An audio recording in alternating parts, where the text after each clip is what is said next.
All right. So we're here with Brandon Wimmer, driver of one of John Schubrick's cars and now driver of the newly formed Dennis Scaney Racing. Is it number 10? I mean, number six. Number six. Okay. I I knew it was six or 10 and I chose wrong. So I'm 0 for 1. I'm sorry, Dennis. First off, Brandon, how are you doing tonight? Good, good. Had a good holidays with the family. Got my two kids are 7 and 4, so that was entertaining with Christmas and all that. Now just getting over the holiday blues and getting starting to concentrate on race season. It'll be here before we know it. Got a lot of parts ordered, a lot of stuff back ordered, so it's kind of a waiting game right now. But we're excited for what's to come. You might be the only one with, back order issues right now. I don't know. Yeah, it's been a struggle. I'm hoping right now most of the stuff saying end of January, so we'll see what happens when it gets here. So, for those who don't know, I mean, Brandon, you've been racing for a while, but kind of tell us, your backstory in racing, and then kind of talk us through how you got to where you are today. My grandfather, Tom Wimmer, had sprint cars on the World of Outlaw Tour, 7 TW, 8 TW, 9 TW. Had drivers like Joe Gertie, Greg Hodnett, Jeff Swindell, Bobby Davis Jr., Dale Blaney, several drivers over the years out on the Outlaw Tour. So I grew up around that. That's what I grew up with. I started in go-karts when I was 5, moved up to mini sprints for a couple of years, and then 2002 was my rookie season in a sprint car. So this will be my 21st season in sprint cars this coming year. Oh my. So I guess I didn't know that I didn't never put the pieces together. I guess I should have, that your grandfather owned those cars. And I mean, that's quite an impressive list of guys that he had drive for him. Yeah. I mean, I had an amazing childhood. I mean, when you can grow up again with legends like that at the race shop, I mean, I lived at the race shop when I was little. I always wanted to go over there. I probably bothered the guys more than I did any good, but just to hang out with her outside of Fairmount here, to be a crew chief for Jeff Swindell and Greg and Joe Gertie back in the day, and he never left. There's multiple crew members all over the United States that I still talk to today that were a part of the teams when my grandfather owned them. So he also had the 104 car that was a sponsor, one of our sponsors at the time. But yeah, so the late 80s, they won an all-star championship in, I think, 88 with Joe Gertie in the 7TW. After that, they went on my grandfather teamed up with a guy named Bob Kramer, and they went on the Outlaw Tour. I think it was 94, 95. They had the 3-car team with Jeff Swindell, Joe Gertie, and Greg Hodnett all in the same season. So that was impressive because it was different times back then. I mean, we didn't have the big stackers and all that. It was just like a 30, 40-foot pickup trailer. They hauled the spare car on top of the trailer. And that's the kind of memories I have growing up. So it's been very blessed with everything. Like I said, this is my 21st season. I started out in our family 7TW, ran that for about 5 years. I did the World of Outlaw Tour in 2005 in our family car. So I've been all over the United States, Australia, New Zealand, Canada. I've raced all over. So I've been very fortunate and met a lot of great people in the racing community through that. So when you ran the Outlaws, is there one like memory or one track that kind of stands out in your mind as like, hey, this was like, really, really cool? It's hard to pick one. I mean, there's so many amazing tracks all over the United States. I mean, what made me think of it, John Pageant just passed away, but he was a promoter at Silver Dollar. You had Fred Brownsfield, who was a promoter up in the Northwest, like at not Skagit, but the other tracks up there. Williamette or Grays Harbor or something like that? Grays Harbor. Obviously Knoxville, Eldora, even though they're close to home, they stick out just because they're so special. Williams Grove's tough. I've been there several times, and it's I've made the National Open before a couple times, but it's just there's no easy way to get around that track, and that's why those locals are so good out there. Mhm. But I mean, every region has their tracks that stick out to you. I was lucky enough to race in Manzanita. That's something I'll never forget. It's nothing's one sticks out on top of the other, Mhm. but they all kind of, every area has their special tracks that I enjoyed going to and had fun doing. Then once we shut our team down, I went and drove for Roth Motorsports on the West Coast in the Mhm. 83 Junior car. Won Dirt Cup, which is a big race to Skagit when it was 410s. Won several races out there at Placerville, Marysville, won several races. And then I came back to the Midwest after my stint at Roth and ran not quite the whole season, but ran most of it in the 7TW at Knoxville. I think that was 07, 08. Jumped in the Rick Ferkel car for a couple of years there with the All-Stars, Mhm. the 09, 010-ish. Then after him, I teamed up with a guy named Alan Barton out of Missouri. So I ran a lot down in that area. After that, I went to the Destiny car, the 9 car that Hord and all them were in. I ran that for a season. The next year, which was 14, I ran for Randy and Lisa Hammer. It's a great family. Still talk to them to this day. And after that, when they decided to go promote at Millstream and shut the race team down, that's when I got hooked up with John Shoebrooks, and I've ran with him off and on the last, I think this will be my 7th season I've ran for him. Let's say, and I'm most familiar with you in the Schubrooks car. I didn't get into the sprint car racing deal until 2016 or so. That's what I'm familiar in you with. And you guys have had some pretty good success here the last few years. You're usually a contender wherever you show up at. Yeah, it's John's taking care of us. Like whenever we needed something that would help us be competitive, he always stepped up and got us what we needed. We have really good motor, good cars. He's kind of getting to that point where he's not cutting back, but doesn't want to travel as much. So it kind of brought the opportunity here to team up with Dennis this year and run some with him. So I'll split time between Dennis's car out Knoxville. You might see it in Ohio a few times. We'll see once the season gets here. I'll still run for John. It just won't be every weekend, but I'll still be in John's car a lot. Probably more Southern Ohio. We'll concentrate that car at Atomic just because that's where John lives. But either way, I got a great group of guys with both teams. I'm looking forward to this season. It's going to be fun. I'm looking forward to getting back to Knoxville because it's been a few years since I raced there. But just very grateful for both opportunities. Funny story with Dennis, as you know him. My wife, I met my wife in 2007 when I ran Knoxville Weekly, and her family camped across the road at the North Campgrounds from Dennis and the Knox Vegas crew. Oh man. So Minthers, the Clarks, Dennis. So that's where I met him, and we've just stayed friends over the years. I'd say probably 5 years ago, he started just saying, I think I want to own a car. I want to put my own car together, and just, yeah, go for it. And it never happened. And then must have been, I don't even, end of the last season, all of a sudden out of the blue, I get a picture on my phone. It's a motor. So then I call him. I say, what's this? He goes, I did it. I bought a motor. He said, that's my start. I said, oh, you're going in the deep end now.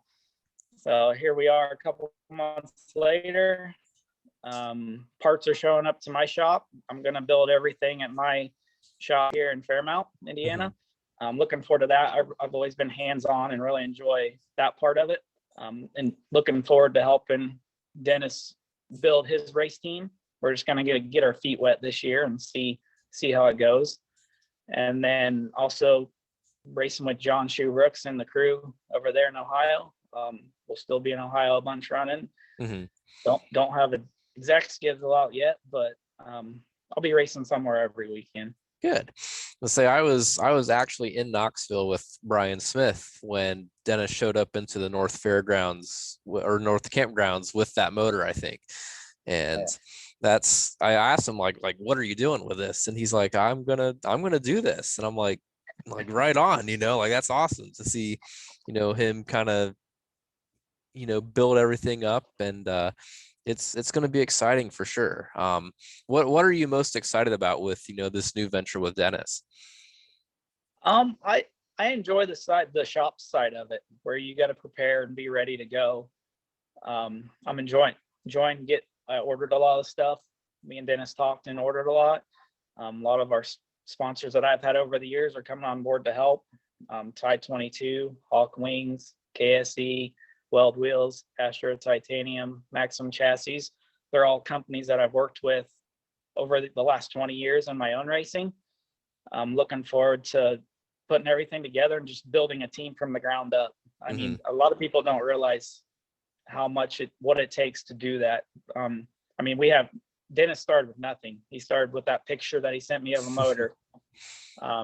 He's got a trailer now. We've got a lot of the parts on order, waiting on. I got probably half of them here. But it takes a lot between ordering the parts, making sure you have this and that. This is my first time starting with nothing, so it's took a lot of work to really plan everything out and make sure we order what we need. That's when I joke with Dennis, we just want to get your feet wet because it's an undertaking. And that's what I told him in the beginning. I just want to start slow. Let's get what we need to get going and build on that and go from there and go have fun and see what happens. And obviously he lives in Bettendorf, which is the Iowa-Illinois state line. So he's a Knoxville guy, so we'll concentrate there mostly, but you might see the car out east a little more this summer too. Good. I mean, hopefully we can convince him to come to Ohio to race. That's the goal for me, at least. I've tried to convince him to bring the Meinzer car or AJ out to, I think, Fremont for the Jim and Joanne Ford Classic last year, but he didn't bite. So, but yeah, he's you might see it out here this summer. I mean, most of the time when you see me in Ohio, I'll be in John Schubrooks' A79 car just because it's from here. I mean, it's a long haul to get it from Iowa to here. Oh yeah. Don't be surprised if you don't see it a couple times this summer. Let's say, have you guys like discussed any like goals you want to have, or is it just kind of, get everything ready to go and go out and race and see what happens? Obviously I want to win a race. I want to win at least one for him. And when it comes to that side of it, but like I said, when you're building something from the ground up, it's going to take a lot of work and it's going to take time. But I don't see a reason why we can't win a race or two our first season out. Same with John Schubrooks. He's built a great team. They've got all the components there. I know I can win in that car. I have several times over the last few years, and there's good paying races in Ohio coming up. Overall, I'd like to win 5 races at least. I would say we're only going to run 25, 30 races total. So that's kind of where my goals are for this coming season. Say, is there anything you said this will be your 21st year racing sprint car? So is there anything that you look at in your career and you're like, man, I still really want to get this done? There's always goals. That's what keeps you going.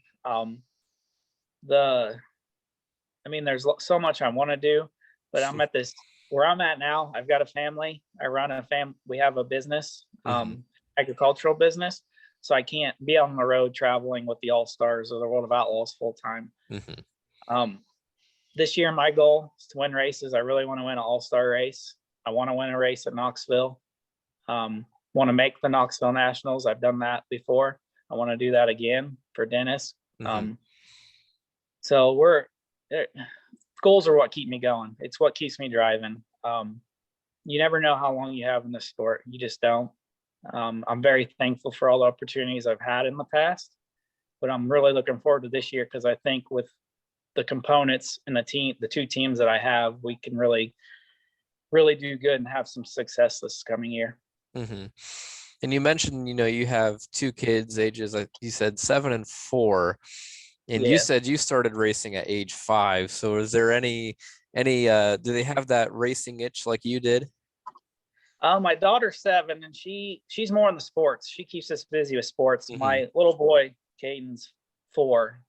I think he'll be the racer if he decides. I mean, that's one thing. When I was growing up, I wasn't pushed to do it. It was if I wanted to do it, and I love, and I always loved it and always have, and that's why it keeps me driving and still doing it today. But we'll have a go-kart or something here in a year or two once he's old enough. See what he thinks. Mm-hmm. Let's say, and I see all of these wing panels behind you. So talk about that collection. Where do you get those, and which one's your favorite? I'll try to move it around so you can see more.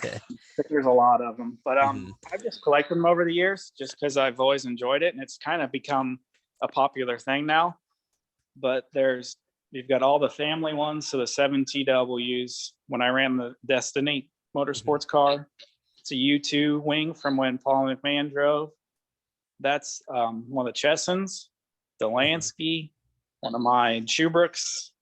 You got a Rat Bag wing from back when Tyler Walker drove the Rat Bag car. You got one of the original 7 TWs with the Gold Eagle sponsorship. I've got a couple Katings from out west from when I raced out there. You got the Steve Kinzer and Greg Hodnett, Brent Kating, the 3G. I drove for Joe Gertie. I left that one out. I drove for Joe Gertie one year. Then the 48 car is a car I drove in Wisconsin a few years ago. Then you got Sheldon. You've got Craig Kinzer back when he ran his own car. One of my old wings, and then a couple of my old wings there in the corner. Man. But I've always enjoyed collecting them over the years, and it's like I said, it's kind of become a hot item here lately to collect. I always can use more. I got room for a lot more. I was gonna say, I mean, that's a really, really impressive collection. I mean, that's a lot of big names and rides that you don't see. I mean, obviously it's wing panels that you don't see very often anymore. Yeah, it's just something I always enjoyed. I've been lucky to collect some here and there, or always trade with guys. Like if I have a few of my own or some that I drove, I trade with them. And it's just they're getting harder to get because everybody wants to collect them now. So it makes it a little tougher, but it's just something I've always enjoyed. And this is my shop here, my little man cave. So I got all kinds of stuff in here. You only seen maybe a quarter of it. Oh man. Let's say, and I would hate to not mention with the John Shubrooks car, that one's kind of, I wouldn't say notorious, but it's well known for it's hauled on an open trailer with an Astro van. So, I mean, how cool is it, being able to walk into the pits and be like, yeah, like I'm driving this car and it's a darn good car, but it's, like open trailer, all that stuff. Oh yeah. You'd be surprised the attention we get from that. I mean, the Astro van with the open trailer so everybody can see it. I mean, I've never rode in it. I'm a little scared to ride in it with the car and everything like that. But just the stories they tell whenever they stop somewhere or going down the road, people honking at them. Between that and the eagle, and the American flag on the car, that gets more attention than anything. A lot of people just have pride and like to come up and take pictures with us and of the car and the trailer and all that. And the shirts that he had made a few years ago, I've probably never sold more shirts than we have because it has the open trailer and everything on the shirt. But like you said, he doesn't have the big hauler like some guys. It doesn't make it easy. Like it's hard to do speed week because you can't carry the parts you need. Right. But like what he does now, just kind of staying more local, it works good. We have what we need on there, and it definitely brings attention wherever you go. Oh yeah. And then my last question for you is, give us your best Dennis Gainey story. Oh man, it's hard to pick one. Uh, I got a good picture that my wife had from when they were younger at the campgrounds. I always like to give him a hard time. I'll have to post it or send it to you later. But it looks like he's wearing pajama pants walking through the campground. But no, they're his number one thing is to have fun, and Oh that's yeah. they always have a good time at the campgrounds. That's where I met them. Like Knoxville every year. The Nationals are always most of the memories I have with them. They have a schedule of what they're cooking each day. And they invite everybody around their area to come and eat if they want. Usually Justin Clark's on the grill, but they're all there helping. It's more just the memories of hanging, going to the races. I've raced in Knoxville a lot, but coming back to that North campground and just hanging out with the Mensers, the Clarks, Dennis, his wife Betty. The memories of those, just hanging out and talking and chatting after the races. That's the biggest thing that sticks out. But I do have a funny story for you for Dennis. When we were joking around earlier in the year when we were ordering parts, and he goes, "I just want to let you know now, you're only allowed to run the top. I don't want to ever see you run the bottom." I said, "Well, if it takes rubber or it's only on the bottom, I don't care. I want you to run the top every lap." He just starts laughing. I mean, just stuff like that. He's a jokester and likes to give me a hard time, but I give it right back to him. And oh yeah, definitely looking forward. It's been a good experience so far, starting the team, getting the stuff ordered and working with him. We went to the PRI show one day and walked around and met some of the sponsors.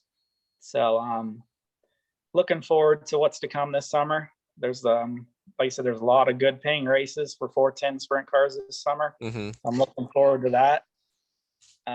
We're working on a schedule. There's still a few that I'm waiting on to put on so I can try to come up with where we're going to be each weekend, but that should come out within the next few weeks. We should have a schedule where I'll be.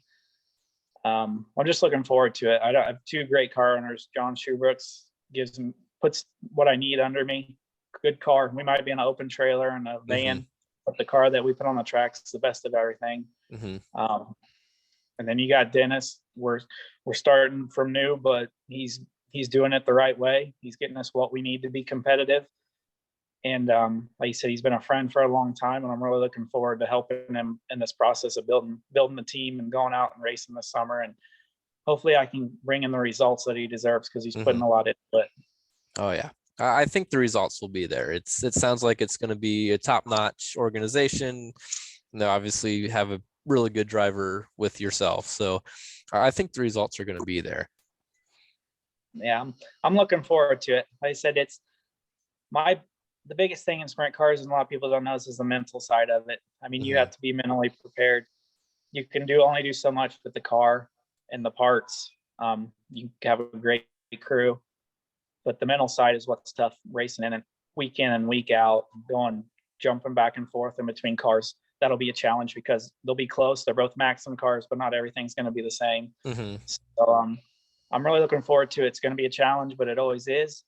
I really think we can have some success in 2022. And it's between Dennis Gainey and John Schubrooks. I'm really looking forward to racing for both of them. All right. There you have it. That's Brandon Wimmer here on the Ohio Dirt Track Podcast. Brandon, we thank you for your time, and we wish you the best of luck this year. Thanks for having me on. We'll see you at the track soon. All right.